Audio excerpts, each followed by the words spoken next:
大家好，我是魔法创作室，欢迎大家收看我的视频。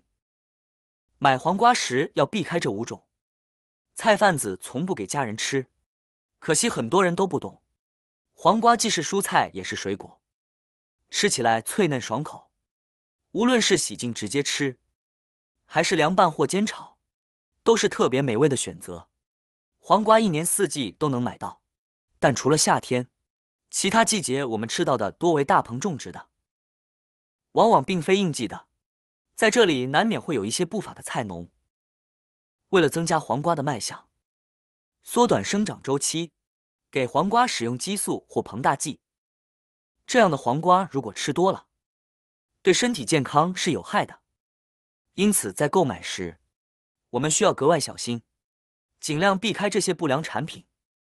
今天就跟大家说一说，该怎么挑选黄瓜。第一点，看颜色。在购买黄瓜时，我们首先要注意它的颜色。有些黄瓜呈青黄色，有些则是淡绿色，还有的呈深绿色。面对这些不同颜色的黄瓜，我们该如何选择呢？许多人对此并不清楚。其实只需区分正常成熟的黄瓜和激素黄瓜，就能轻松做出选择。先来说说激素黄瓜。激素黄瓜是一些不法商贩为了追求暴利而对黄瓜使用激素催熟的结果。这类黄瓜的成熟期较短，整个生长周期接受的阳光照射有限，因此其颜色通常显得较淡。相对而言，自然成熟的黄瓜由于生长周期较长，接受阳光照射的时间也较长，因此颜色通常呈深绿色。在挑选黄瓜时，我们应该选择颜色较深的黄瓜进行购买，而对于颜色较浅的黄瓜，则不建议选择。第二点，闻一闻它的味道。在购买黄瓜时，可以将黄瓜靠近鼻子闻一闻。自然成熟的黄瓜散发出浓郁的清香味，香气宜人，令人愉悦。而如果是打过激素的黄瓜，闻起来则几乎没有那种清新的黄瓜香气，甚至可能给人一种寡淡无味的感觉。通过这种简单的嗅觉判断，我们可以更轻松地选择到新鲜、健康的黄瓜。第三点，看黄瓜的尾部，也是我们手持的部位。正常的黄瓜从开花到结果，大约需要8到10天，生长期越长，尾部没有刺的部分就越短，通常呈现出光滑的状态。相对而言，激素黄瓜的尾部特征则截然不同，它们的尾部没有刺的部分，通常更长、更细，而且表面不光滑。这是因为这些黄瓜的生长期不足，却通过激素催熟，虽然外观笔直，个头较大，看起来卖相很好，但实际上却可能不够新鲜。因此在购买黄瓜时，看到尾部特征明显的黄瓜，尤其是那些长而细、不光滑的，建议谨慎选择。第四点，看黄瓜的弯折程度。在购买黄瓜时，很多人喜欢挑选形状笔直的黄瓜，认为这样的黄瓜品质更好。然而大家往往忽略了一个重要因素，黄瓜的形状受其藤蔓和叶子的影响。由于植物的向阳性，如果在生长过程中，黄瓜受到异物的阻挡，或者受到光照、温度等多种因素的影响，黄瓜就可能出现弯曲。因此，不可能一批黄瓜都是完全笔直的。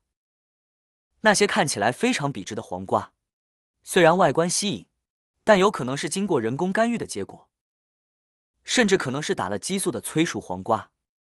而同一批次里，长短不一，曲直有样，那这样的黄瓜就是采摘时间比较晚，同时也是自然成熟的黄瓜了，可以很放心的购买了。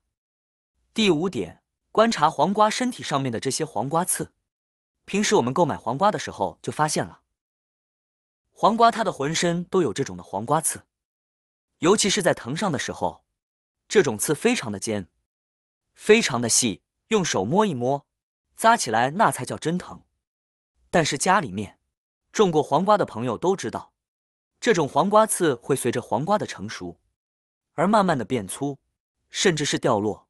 最后完全成熟之后，这会儿我们用手去摸，是完全不会有刺手的感觉，只会觉得表面有一些凹凸不平罢了。但是我们去购买黄瓜的时候，可以看到很多黄瓜表面，它浑身是刺，并且还是非常的尖锐，拿在手上都会觉得扎手。像那种的黄瓜就有可能没有成熟，或者是打过激素的黄瓜，因此在购买的时候，那种的黄瓜尽量不要挑选。除此之外，还需要看看黄瓜的大小。许多人喜欢选择较大的黄瓜，但这种做法并不明智。过大的黄瓜往往已经过于成熟，内部的黄瓜籽会非常多，导致含水量较低，口感也较差。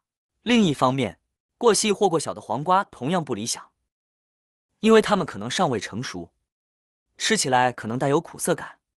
因此，在挑选黄瓜时，建议选择大小适中的黄瓜。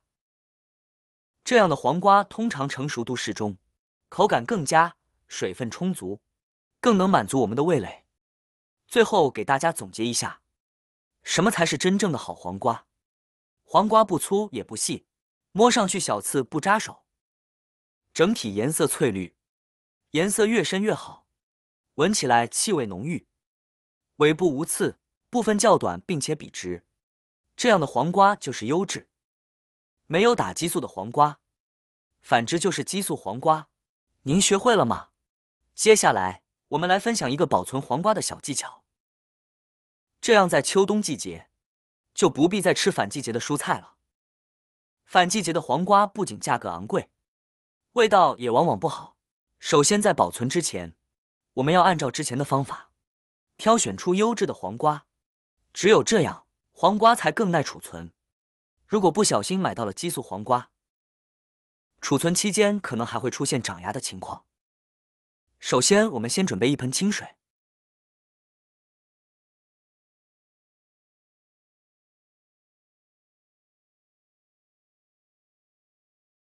然后加入1勺食盐，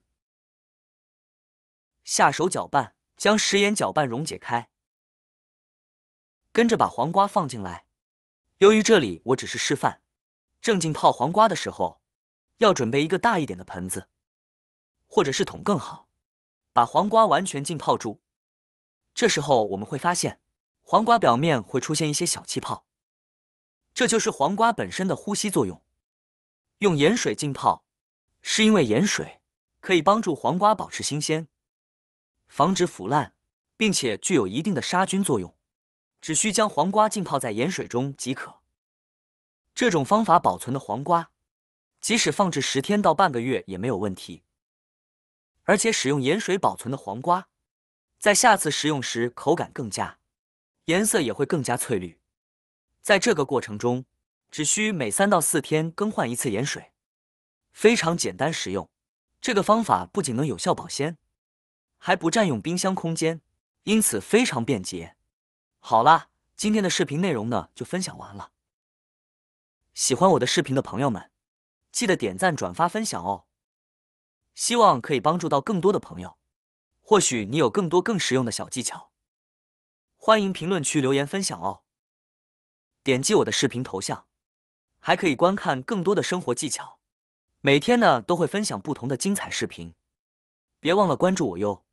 感谢您的支持，我们下期再见了。